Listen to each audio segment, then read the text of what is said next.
is so wonderful to talk to you. We have been having very heated office debates over what is your best song. Can you help us settle it once and for all? Andrea, what do you believe is the best The Corrs hit?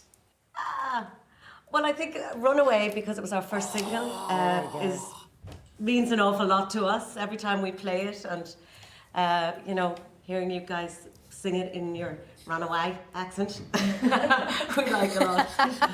Which, interestingly enough, Georgie was just about to do. It's funny you should mention that. Guys, I would love for you to know that I actually won this. I won this debate. I would run away. Because I've been singing that at Rove McManus all day. Yep.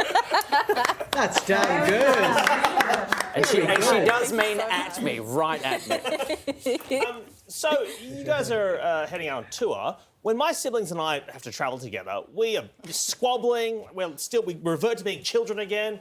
You know, you guys have been doing at it for a while. How do you do it? How do you survive on the road? Well, we do survive. I think that it's gotten easier as we get older. I'm not actually trying to be diplomatic here on this one, but it's gotten easier as we've just grown older. I think it was a bit more difficult when we were younger. Is there someone who's always been the most annoying? So for us, I'm clearly the most annoying sibling in my family. Who's the most annoying member of the Corrs? Oh, it's got to be me. Jim. No. Poor Jim. It takes a big man to admit that, Jim. Well done. The thing is, we're all very passionate about what we do, and we've got individual opinions, you know, so there's the odd squabble occasionally, but we work it out. Now, the last time you were here, you did some impromptu busking outside, of all places, the Sydney Opera House. Now, I can't imagine that because I would think people would walk past, not realise it was you and say, wow, that group sounds exactly like the Corrs. Do you have a weird moment of people just making that realisation?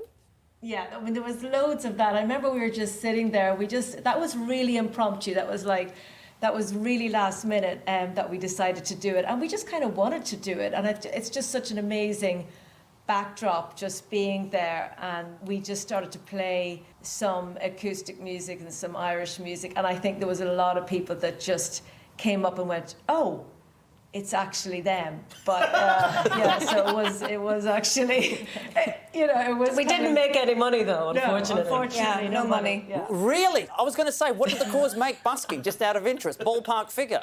0? Nothing.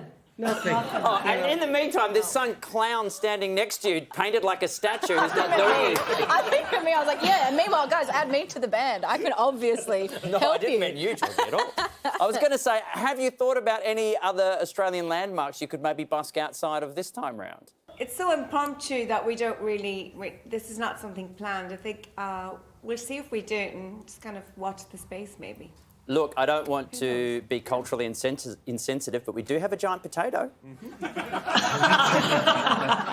That's got to be it then, hasn't it? Yeah. So, guys, when you're down in Tasmania, we have the big spud. Now, it's been a bit windy down there. It's blown down and it might look like a big turd at the moment on the ground. But you are quite welcome to come and see it. Not far from Launceston.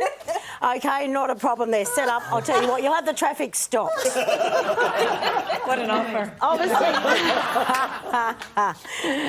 Australia clearly loves you guys, and you haven't toured here in 22 years.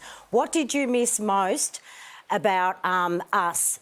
I'll leave Tasmania because you would have missed us more than anything, and we'll be grateful to have you back. But what have you missed most? Well, I think we just have a gigantic connection with you guys as people. We seem to have a very similar sense of humour, sense of culture. So we just have always felt right at home there, you know. Yeah, it's really nice when you cross right across the world and you get this terrific sense of actually feeling at home. That's a sweet thing. Well, the first time you guys would have toured in Australia, you would have been in your early 20s. Were you ever tempted to have the true Irish Australian experience and just stay at a youth hostel in Bondi? We weren't far from that, I think. The purses were a bit tight at the time, so I think we were something pretty close. We definitely did hang out with the surfers and play pool. That was fun. Oh, wow. You can do that again this trip, guys. Tickets to see the Corrs on their nationwide tour are still available. All of the information is on our website. Would you please thank the Corrs? Thank you. Thank you.